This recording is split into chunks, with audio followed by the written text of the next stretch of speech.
આજે મોરબીના મચ્છુ જળ હોનારતની 47મી વર્ષે હજારો લોકોએ જીવ ગુમાવ્યા। દિવ્યાંગતોની યાદમાં મૌન રેલી યોજાઈ। મોરબીની મચ્છુ જળ હોનારતની ઘટનાને આજે 47 વર્ષ પૂરા થયા છે। આ દુર્ઘટનાને 47 વર્ષ વીતી ગયા હોવા છતાં પણ હોનારતની તારીખ આવતા જૂની યાદો લોકોને તાજી થઈ જવાથી અનેક આંખોમાં પાણી ફરી વળે છે। હોનારતના દિવસે જળ પ્રલયમાં સૌજનોને ગુમાવનારા અનેક લોકોની આંખોમાં આંસુ છલકાઈ જાય છે।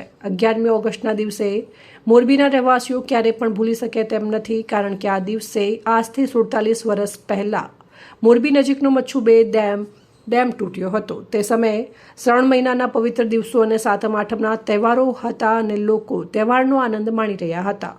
ગાય ચોથના દિવસે ગાયની પૂજા કર્યા બાદ મહિલાઓ રાસડા લેતી હતી। તે સમયે 11મી ઓગસ્ટના દિવસે મચ્છુ બે ડેમ છલોછલ ભરેલો હતો। તેવા સમયે એક બાજુ ડેમનો માટીનો પાળો તૂટી જવાથી જળ પ્રલયની ભયાનક ઘટના સર્જાઈ હતી। 3 માળ સુધી પૂરના પાણીના લોઢા ઉછળતા હતા, જેની યાદ માત્રથી આજે પણ કંપારી છૂટી જાય છે। મચ્છુ ડેમમાંથી નીકળેલા પાણી મોરબી ઉપરાંત આસપાસના ગ્રામ્ય વિસ્તારોમાં ફરી વળતા હજારોની સંખ્યામાં લોકો મચ્છુના ધસમસતા પાણીમાં તણાઈ ગયા હતા અને મોતને ભેટ્યા હતા। મોરબી હોનારતમાં માત્ર માણસો જ નહીં, ભેંસ સહિતના દૂધાળા પશુઓ ઉપરાંત અન્ય હજારો અબોલ જીવોના પણ પાણીમાં તણાઈ જવાથી મોત નિપજતા શહેરી ગલીઓમાં, વીજપોલ ઉપર, મકાનની છત ઉપર અને વૃક્ષની ડાળીઓ ઉપર જ્યાં નજર કરો ત્યાં લટકતી લાશો જ જોવા મળી હતી। આ મચ્છુ ડેમ તૂટતા લોકોને પોતાના જીવ બચાવવા મુશ્કેલ બની ગયા હતા અને ઘણા લોકોએ તો મચ્છુ પાણીમાં નજર પોતાના સ્વજનોને ડૂબતા જોયા હતા, જેથી મચ્છુ ડેમ બે હોનારતનો આ દિવસ નજીક આવે એટલે આજે પણ મોરબીવાસીઓના કળાજા કંપી ઉઠે છે। મોરબીમાં મકાનો અને ઇમારતો પત્તાના મહેલની જેમ તૂટવા લાગ્યા હતા, જેથી હોનારતમાં બચી ગયેલા લોકો આજે પણ કહે છે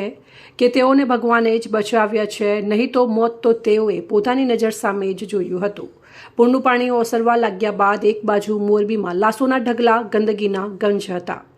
ત્યારથી દર વર્ષે મોરબી મોતના તાંડવ એટલે કે હોનારતના કાળા દિવસને લોકો યાદ કરે છે અને આજે 47 વર્ષ પછી પણ નગરજનોના હૃદયમાં કોતરાયેલા ઘાવ હજુ પણ રૂઝાયા નથી।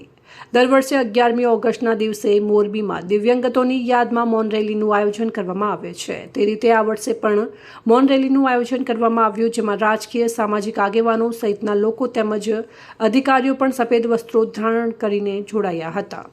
21 સાયરન વગાડીને 3:15 કલાકે મૌન રેલીનું મહાનગરપાલિકા ખાતેથી પ્રસ્થાન કર્યું હતું અને 3:30 કલાકે સ્મૃતિ થંભ પાસે પહોંચીને જળ હોનારતમાં મૃત્યુ પામેલા મૃતાત્માઓને તમામ મહાનુભાવોએ શ્રદ્ધાંજલિ આપી હતી। આ મોરબીના જળ હોનારતના અનેક ગીતો અને રાસડા લખાયા છે। મચ્છુ ગોજારણ થઈ તું કંઈક ને ભરખી ગઈ, મચ્છુ તારા પાણીએ મારી મોરબી મસાણ થઈ ગઈ। આ ગીત સાંભળીને ઘણા લોકોની આંખમાં આંસુ આવી જાય છે। રિપોર્ટ શ્રીકાંત પટેલ, સંબંધ ભારત ન્યૂઝ, મોરબી।